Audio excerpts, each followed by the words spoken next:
नमस्कार दोस्तों, आप सभी को करियर क्लासेस के यूट्यूब चैनल में स्वागत है। तो आज के वीडियो में हम सीटीईटी जुलाई 2019 का पेपर लेकर के हैं। ये संस्कृत का पेपर है, देख रहे हैं भाषा 2 है संस्कृत। ये पेपर 1 है, क्या है पेपर 1 है, पेपर 1 का संस्कृत है भाषा 2।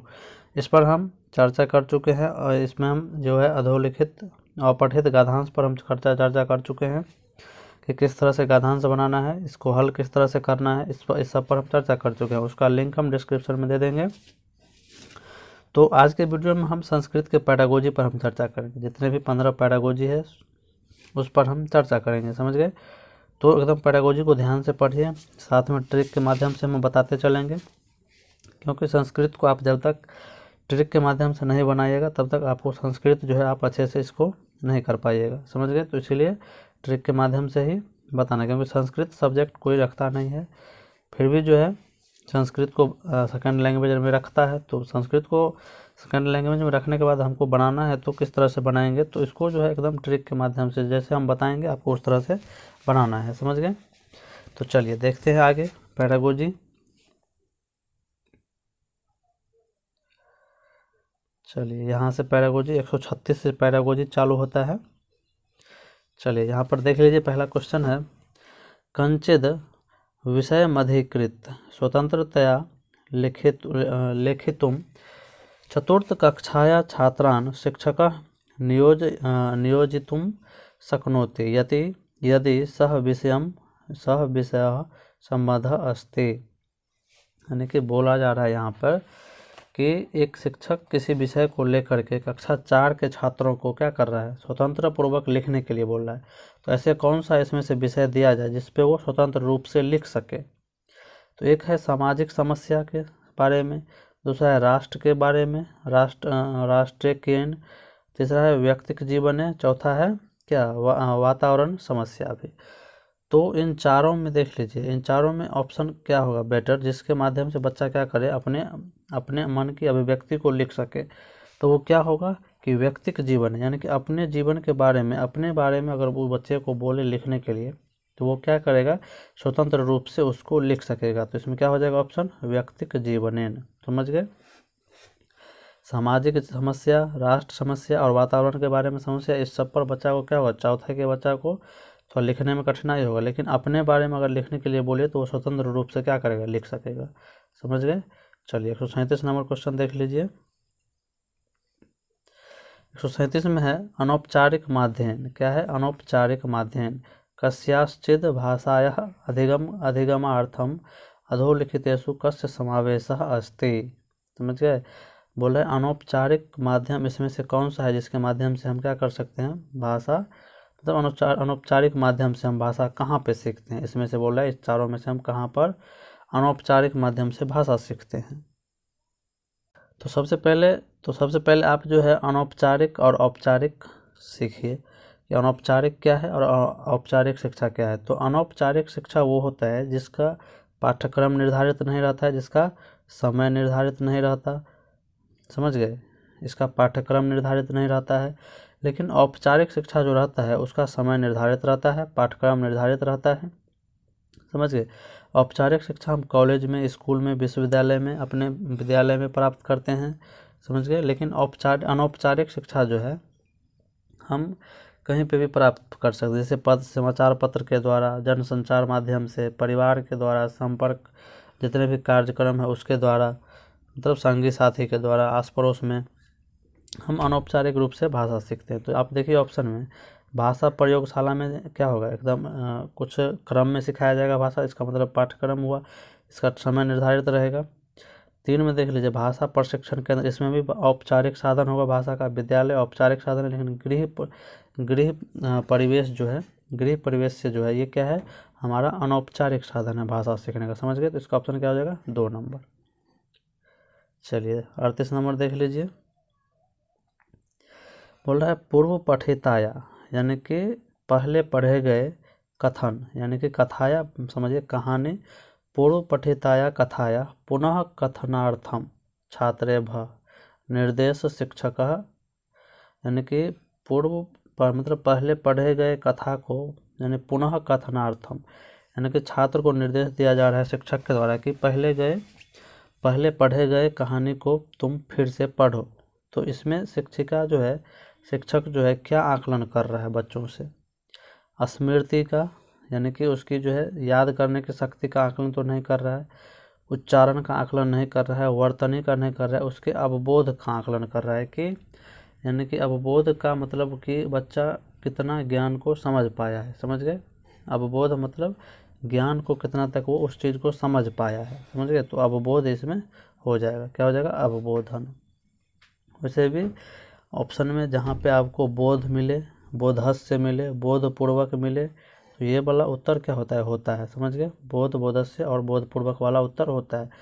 और संस्कृत में ज़्यादातर ऑप्शन याद रखिएगा 2 नंबर और 3 नंबर ऑप्शन ज़्यादातर होता है संस्कृत में। आप जहाँ पे भी देख लीजिए, इसमें भी क्या है 2 नंबर हुआ है, और ऊपर वाले में भी देख लीजिए, इसमें भी 2 नंबर हुआ था, इसमें क्या हुआ था 3 नंबर हुआ था। तो 2 और 3 नंबर ऑप्शन ज़्यादा होता है। समझ गए? और इसमें देख लीजिए कि लेखन विषयकः व्यक्तिक्रमः कथ्यते, व्यतिक्रमः कथ्यते, लेखन विषय से कौन सी विकार, लेखन संबंधी विकार इसमें कौन सी है। तो इसमें देख लीजिए डिसलेक्सिया। डिसलेक्सिया क्या है? ये पढ़ने से संबंधित विकार है, पढ़ने में अक्षमता है। डिस्ग्राफिया क्या है? लिखने से संबंधित विकार है। डिस्कैल्कुलिया गणना संबंधी विकार है, और ये इसके डिस्फोरिया ये नहीं कुछ है। समझिए? तो डिसलेक्सिया क्या है? पढ़ने से संबंधित विकार। देखिए इसमें भी 2 नंबर ऑप्शन आया। डिस्ग्राफिया क्या है? लिखने संबंधी विकार हो गया। समझ गए? चलिए 140 नंबर क्वेश्चन देख लीजिए, इसमें क्या है देख लीजिए। पठनम नाम न केवलम लिखित पाठस्य उच्चारणम, यानी कि पढ़ना केवल लिखित पाठ का उच्चारण करना नहीं है, यानी कि ये जो लिखा हुआ चीज़ है इसको पढ़ देना ही क्या है? पठन नहीं है। ठीक है? लिखित पाठ को पढ़ देना ही क्या है? पठन नहीं है। अपितु एतद अपि महत्वपूर्ण, यानी कि इसके अलावा और ये क्या है, यानी कि पढ़ना जो है न केवल उच्चारण करना ही है, बल्कि और क्या है, ये उच्चारण करने के अलावा हमें इसके क्या करना चाहिए, और चीज़ को समझना चाहिए। क्या? तो देख लीजिए इसमें ऑप्शन में स्फुट वक्तापि भवेत, यानी कि स्फुट वक्ता भी भवेत, यानी कि बहुत अच्छे से बोलना। उसके बाद पाठस्य अर्थस्य अवबोधनम कुर्यात, यानी कि पाठ के अर्थ को समझना, यानी कि पाठ के अर्थ के ज्ञान को समझना। समझ गए? पाठ के ज्ञान को समझना। तो ये ऑप्शन बहुत अच्छा है 2 नंबर। 3 में देख ले नवीन शब्दानाम नवीन वाक्य रचना नाम च अधिगम कुर्यात, यानी कि नवीन शब्द को नवीन वाक्य को रचना करना सिखाना, ये नहीं होगा। नवीन शब्दानाम उच्चारणगत समस्या दूर करे, नवीन शब्द को उच्चारण संबंधी समस्या को दूर करना, तो ये भी नहीं होगा। क्या होगा? 2 नंबर पाठस्य अर्थस्य अवबोधनम कुर्यात, यानी कि 2 और 3 नंबर देख रहे हैं ऑप्शन कितना सही हो रहा है। तो संस्कृत में आप ये भी एक ट्रिक काम आता है। समझ गए? चलिए अब 141 नंबर देखते हैं। 141 में देख लिए प्राथमिक कक्षाया छात्राणां कृते मातृभाषाया एवं पाठनम स्यात् इति संस्तुतम अस्ति तेन, यानी कि प्राथमिक कक्षा के भाषा को कौन सी मतलब छात्राणाम कृते मातृभाषा जो है, मतलब क्या मतलब प्राथमिक कक्षा के छात्राणाम कृते मातृभाषा एवं पाठनम स्यात् इति संस्तुत अस्ति, यानी कि मातृभाषा से बोलने में किस परिवेश में जो है बच्चा अपने प्राथमिक कक्षा के बालक अपने मातृभाषा में मतलब सहज रूप से मतलब बोल सकता है। तो एक में है प्रांतीय कथित भाषा, या इसमें तो होगा नहीं। 2 में है नैसर्गिक वाला उत्तर होता है दोस्तों, याद रखिएगा संस्कृत में नैसर्गिक वाला उत्तर होता है। नैसर्गिक का मतलब होता है प्राकृतिक वातावरण निर्माण भवित, जब उसके अनुसार वातावरण का निर्माण होगा तो उसमें वो मातृभाषा के माध्यम से अपनी सहज अभिव्यक्ति कर सकता है। समझ गए? ये ऑप्शन नहीं होगा, ये ऑप्शन नहीं होगा कि 141 नंबर का 2 नंबर देख रहे हैं, 2-3 सही हो रहा है। चलिए 142 नंबर देख लीजिए। 142 का देख लीजिए क्या है कि प्रथम कक्षाया कृते भाषाया पाठ्यपुस्तके प्रारंभे कविता कथा च दत्ता सन्ति अनन्तरं च अक्षराणां लेखनम एवं तद पुस्तकम काम प्रणालीम अनुसरति, यानी कि प्राथमिक कक्षा में पहले क्या किया जाता है, पाठ्य पुस्तक प्रारंभ है कविता कथा च दत्ता, यानी कि पहले कविता को और कहानी को बोला जाता है। फिर बोल रहा है अंत में क्या किया जाता है, अक्षर को सिखाया जाता है, यानी कि पहले कविता बोला गया फिर अक्षर को सिखाया जा रहा है। तो ये क्या है, ऊपर से नीचे आ रहा है, तो ऊर्ध्वगामी प्रणाली, नीचे गए हम बॉटम अप अप्रोच, नीचे से तो हम ऊपर जा नहीं रहे हैं, तो ये गलत हो जाएगा। टॉप डाउन अप्रोच, ये क्या है, टॉप डाउन अप्रोच, यानी कि ऊपर से हम नीचे आ रहे हैं, हम पहले कविता बता रहे हैं, यानी कि फिर तब नीचे अक्षर पे आ रहे हैं, तो ये क्या हो जाएगा, अधोगामी प्रणाली। ये सब गलत हो जाएगा, ठीक है। तो 2 नंबर इसका ऑप्शन सही हो जाएगा। चलिए 143 नंबर देख लीजिए क्या है कि अधोलिखितेषु का उक्ति समीचीना, इसमें से कौन सा सबसे अच्छा सही है। तो इसमें देख लीजिए 143 में देख लीजिए क्या है कि प्रथम कक्षाया छात्रा आंग्ल भाषा जहाँ पे भी मिले उसको काट दीजिए, ठीक है। आंग्ल भाषा बच्चों के लिए नहीं होता है। दो में अनुभवानाम महत्व कोशेन सह बाला विद्यालय आगच्छन्ति, यानी कि बच्चा बहुत सारे अनुभव लेके विद्यालय आता है, ये हमको अच्छा लग रहा है। 3 में है बाला यदा विद्यालय आगच्छन्ति तदा ते रिक्त फलम ब्लैक स्लेट इव भवति, यानी बालक जब स्कूल आता है तो खाली स्लेट होता है, ये गलत बात है, बहुत ही अनुभव लेके आता है बहुत सारा। 4 में शब्दानाम समूहस्य रटनम करयित्वा शिक्षकः बालनम भाषा पठेत, यानी कि शब्द समूह को वो रटता नहीं है, समझ गए, वो अपनी समझ से उसको पढ़ता है। तो इसमें क्या हो जाएगा, अनुभव, यानी कि बच्चा विद्यालय जब आता है तो वो बहुत सारे अनुभव को लेके आता है, समझ गए। चलिए अब 144 नंबर देख लीजिए। बालः स्वाभाविकतया तस्य प्रथमा भाषा, यानी कि बालक की जो स्वाभाविक भाषा होती है, प्राथमिक भाषा जो होती है मातृभाषा, वो कैसे सीखता है, अधिगच्छन्ति लर्न्स, यानी कि उसको सीखता है।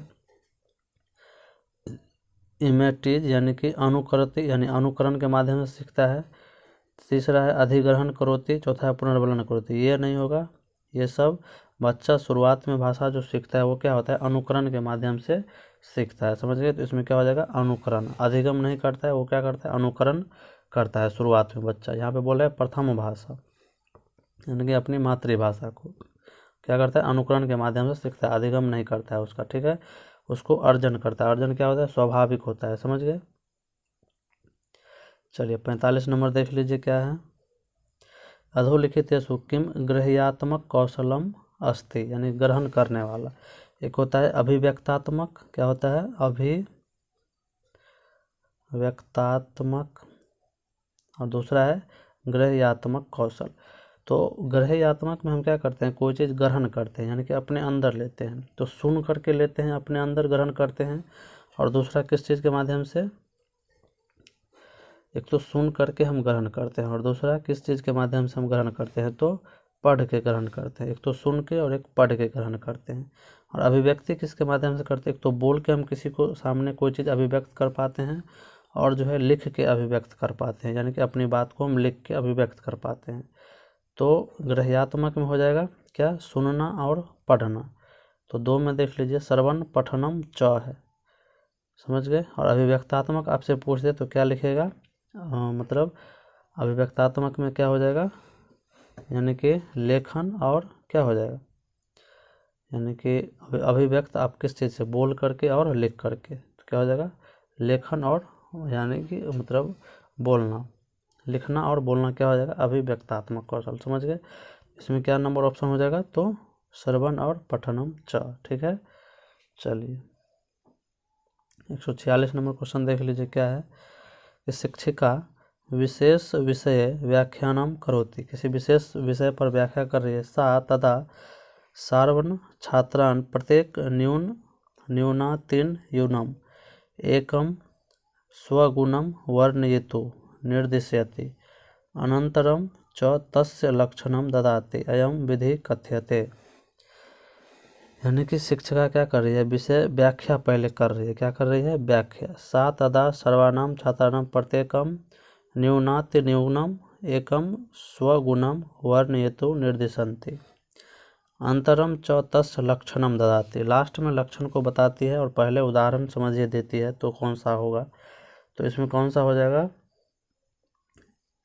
इसमें हो जाएगा आगमन विधि। आगमन विधि में हम क्या करते हैं, पहले बच्चों को उदाहरण देते हैं और फिर बाद में क्या करते हैं, उसको नियम के बारे में हम बताते हैं। तो 146 का क्या हो जाएगा, 1 नंबर हो जाएगा आगमन विधि। निगमन में हम क्या करते हैं, पहले नियम बताते हैं फिर हम उदाहरण बताते हैं, ये दोनों तो होगा नहीं, तो इसमें हो जाएगा आगमन विधि। पहले विश्लेषण व्याख्या करके हम बच्चों को उदाहरण बताते हैं बहुत सारे चीज़, उसके बाद हम क्या करते हैं लक्षणम ददाते, लक्ष्य के बारे में बताते हैं। चलिए 147 नंबर देख लीजिए। शिक्षकस्य साध्येन औपचारिकता का भाषा अधिगम्यते, औपचारिकतया भाषा अधिगम्यते यानी कि प्रथम भाषा, द्वितीय भाषा, मातृभाषा, गृह भाषा। तो क्या हो जाएगा इसमें, शिक्षकस्य सहायेन औपचारिकतया का भाषा अधिगम्यते। तो द्वितीय भाषा को हम क्या करते हैं, सीखते हैं। प्रथम भाषा को हम कि अनौपचारिक माध्यम से सीखते हैं, द्वितीय भाषा को औपचारिक माध्यम से सीखते हैं। शिक्षक हमें मदद करती है द्वितीय भाषा को सीखने में, समझ गए। ये मातृभाषा, गृह भाषा, प्रथम भाषा एक ही है, इसको हम सहज और स्वाभाविक रूप से ही सीख लेते हैं अनौपचारिक माध्यम से। चलिए अब 148 देख लीजिए कि बालकान नवीन शब्दान पाठयितुं शिक्षिका प्राकृतिक वस्तूनां उपयोगम करोति यत्, यानी कि कोई नवीन शब्द को बताने के लिए प्राकृतिक वस्तु का उपयोग कर रही है, प्राकृतिक वस्तु का उपयोग कर रही है। तो इसका मतलब क्या हो गया, वस्तुभिः एव वयम नवीन शब्दानां पाठयितुं शक्नुम। दो में देख लीजिए, एतेन शब्दानां शुद्ध वर्तन्या पाठने सहायता भवति। और 3 में क्या है, एतेन प्राकृतिक जीवने दृष्टे वस्तुभिः सह शब्दानां संबंध स्थापने छात्राणां सहायक भवति। तो इसका ऑप्शन क्या हो जाएगा, 3 नंबर हो जाएगा। यानी कि कोई चीज़ उसके प्राकृतिक जीवन से जोड़ करके, यानी कि उसके वास्तविक जीवन से जोड़ के बता रहे हैं, इसका मतलब उसको उस वस्तु से क्या हो रहा है कि संबंध स्थापित कर रहा है, उसके वास्तविक जीवन से जोड़ के बता रहा है, समझ गए। तो इसका ऑप्शन नंबर 3 हो जाएगा, ये नहीं होगा। चलिए अब 149 नंबर देख लीजिए क्या है, भाषायाः पाठचर्यां साहित्यस्य समावेश स्यात्, यानी कि भाषा की पाठचर्या में साहित्य का समावेश से क्या होता है। तो देख लीजिए, इसमें देख लीजिए, इसमें है इदम नैसर्गिक भाषा, नैसर्गिक वाला उत्तर होता है, हम बताए थे क्या होता है, नैसर्गिक वाला उत्तर होता है, याद रखिएगा, लिख लीजिएगा, नैसर्गिक वाला उत्तर होता है। तो इदम नैसर्गिक भाषाया पठन पाठनस्य माध्यम अस्ति, समझ गए। तो क्या हो जाएगा, इसका ऑप्शन 1 हो जाएगा, इसमें ये सब नहीं होगा। चलिए 150 नंबर देख लीजिए। ट्रिक जो है बहुत सारा ट्रिक है, हम आपको एक एक वीडियो में हम बताते चलेंगे, समझ गए। भाषाया कक्षायां कथा कथनस्य महत्वपूर्ण भूमिका वर्तते यत्, भाषा के पाठ्यक्रम भाषा के कक्षा में कथा कहानी जो होता है वो बहुत ही महत्वपूर्ण होता है। क्यों, तो देख लीजिए, एतत् यहाँ पे एतत् नैतिक शिक्षण ददाति। तो में आमोदस्य प्रभुतम स्रोत अस्ति, यानी कि मतलब आमोद यानी कि खुशी के प्राप्ति का सबसे अच्छा साधन है। 3 में देख लीजिए क्या, शिक्षकस्य विश्रामार्थ सहायतम करोति, ये नहीं होगा। एतत् भाषाया समग्र रूप प्रस्तुति, ये क्या हो जाएगा, एतत् भाषा का समग्र रूप प्रस्तुत करता है, समझ गए। तो ये सब क्या हो जाएगा, गलत हो जाएगा। इसका क्या हो जाएगा, 4 नंबर ऑप्शन हो जाएगा, समझ गए दोस्तों। चलिए इस वीडियो में इतना ही। वीडियो अच्छा लगे तो लाइक सब्सक्राइब और शेयर जरूर करें। इसके अगले वीडियो में हम और ही अच्छा कंटेंट लेकर के आएंगे, समझ गए। चलिए धन्यवाद।